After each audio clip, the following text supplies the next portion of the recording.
Hello everybody, it's ButterBeanGaming. Today, I'm going to be teaching you guys how to play Dandy's World because I understand that it can be very overwhelming, especially for new players, and I was there once too, and I was super confused when I was playing, and there wasn't very much tutorials out at the time. So I'm here to make a video to explain how to play it super easily so you guys don't have to worry about that. So this is where you'd be if you loaded into the game, somewhere around that. And it's pretty vibrant and awesome. There's a little board over there where you can join the group to get a free trinket. And these are the tunes to the left, and this is the characters you would have. I currently have a lot, and these are the stickers, which if you can't chat or something, those are really helpful. And these are the trinkets, which can help you out during the game and can help you with buffs and stuff if you have a lower stat in something. And these are the twisteds, which you can unlock their description at 50% research, and at 100% research you can get their trinket. And this is just where codes are. Sometimes there's codes, sometimes there's not. And this is Icore down in that corner. It helps you buy skins, tunes, and also trinkets. And this is the area where there would be events. Christmas is coming up, so it'd be over there. And this is Dandy Shop. And you can buy a tune license, which means you can be that character and you can play as them in the game. And these are the trinkets. There's none right now because I've bought them all, but you would see them in the game for you. And this is game passes. And this is the gossip where just Dandy talks about some stuff about other tunes, basically leads to the lore. And this is the board where there's twisteds, and it's a higher chance of them spawning on your floor. And this is Dial, where you can buy skins. If you don't like the original skin or something, you can just buy skin to make your character look cooler. Here's stickers, which are helpful again, and that's just more stickers. There's UGC right here for your actual avatar, out of Dandy's World, and there's the game pass and just more gossip. And yeah. So over here we have the matchmaking, which you can have a full party of 8 people, and this is where you'd walk in to join a game. You can leave the queue and join matchmaking, and right there you'd get in the match. Over here to the left, there's a bandage, health kit, and a valve. A valve instantly completes a machine, and obviously the heals are to heal you. And over here, there's tunes, which you can equip while you're waiting if you want to change it last minute, and there's trinkets over here if you want to change last minute or put on a different trinket. Now that we're actually in the elevator and we're waiting to go out, you can just type in chat if you're with friends, or you can just wait for the doors to open because the map is currently loading, and the maps are also randomized.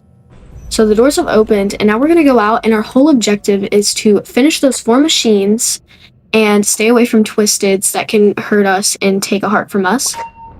And right there I had Vmote, but you do not start off with that. You have to earn that by getting V's Mastery, which is a main character, which we will get into that soon. And over here there's actually a machine, and I'm manually doing that now instead of having Vmote.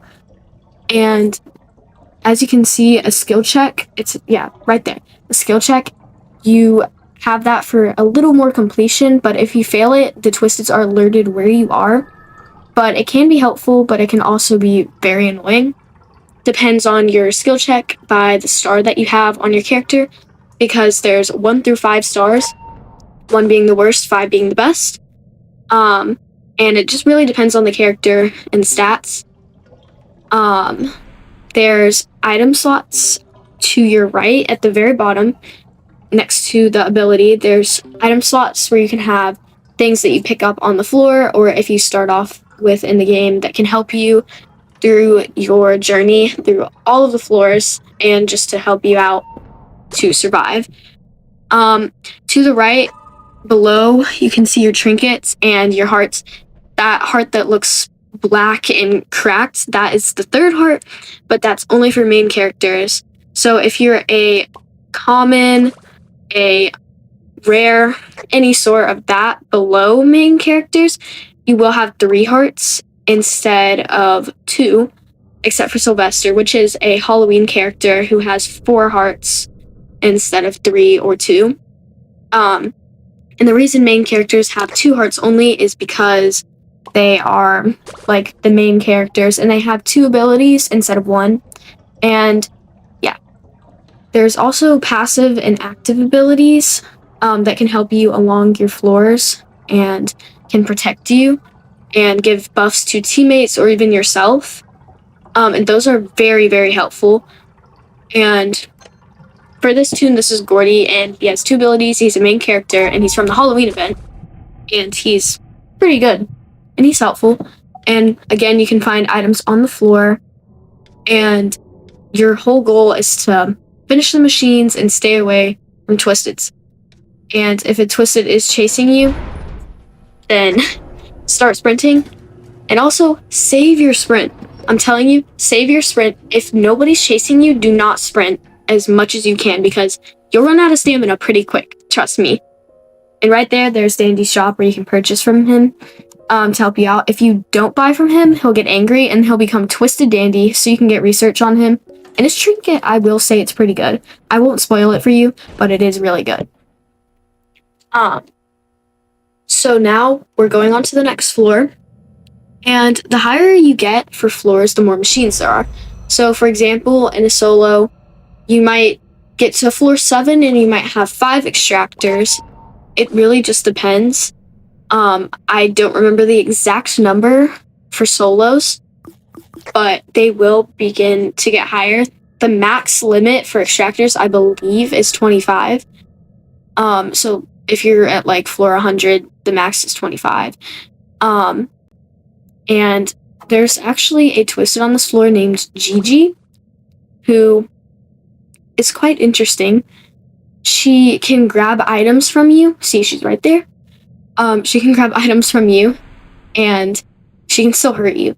But she's probably going to steal my item. So yeah, see, her arm pulls out, kind of, it's like an arm, and she grabs your item, and she chases after you. And you're going to have to sprint away. I like to go around these things people call islands to lose the Twisted. And you'll be able to know when you lose it because they'll like turn around, and next to your trinkets, you'll see this little eye that shows up an X. And if you see the Twisted on you, it'll show just a normal eye without the X. And you'll be alerted if the Twisted is on or off of you. And it's actually really helpful in situations where you're not very alert, and it's really helpful. Now that you've learned all of that, now we have to get to the last part, which is learning abbreviations in the game. So first, there's GTE, which means get to elevator. Usually people do that when they're on the last extractor. And the next one is EAE, which is everyone at elevator, which means it's usually everyone is at elevator except the distractor. Another abbreviation is prime/priming, which is where you get the machine to the very last bit and it's not completed. And usually that's used for if somebody is like AFK, or if some people just do that to make sure everyone gets to elevator to make it easier for the distractor. Now the last abbreviation I'm going to be telling you guys today is POP, which usually when people say pop, that means pop the machine that's primed. So when someone says pop it, that means pop the machine that's primed. It's kind of confusing, but it's also easy. Anyways, guys, that's it for today. I hope you enjoyed this tutorial, and let me know if I should do any distracting tutorials or any healer or support or main extractor tutorials. Any tutorial on Dandy's World, just let me know, and I might do it. So, yeah, bye guys!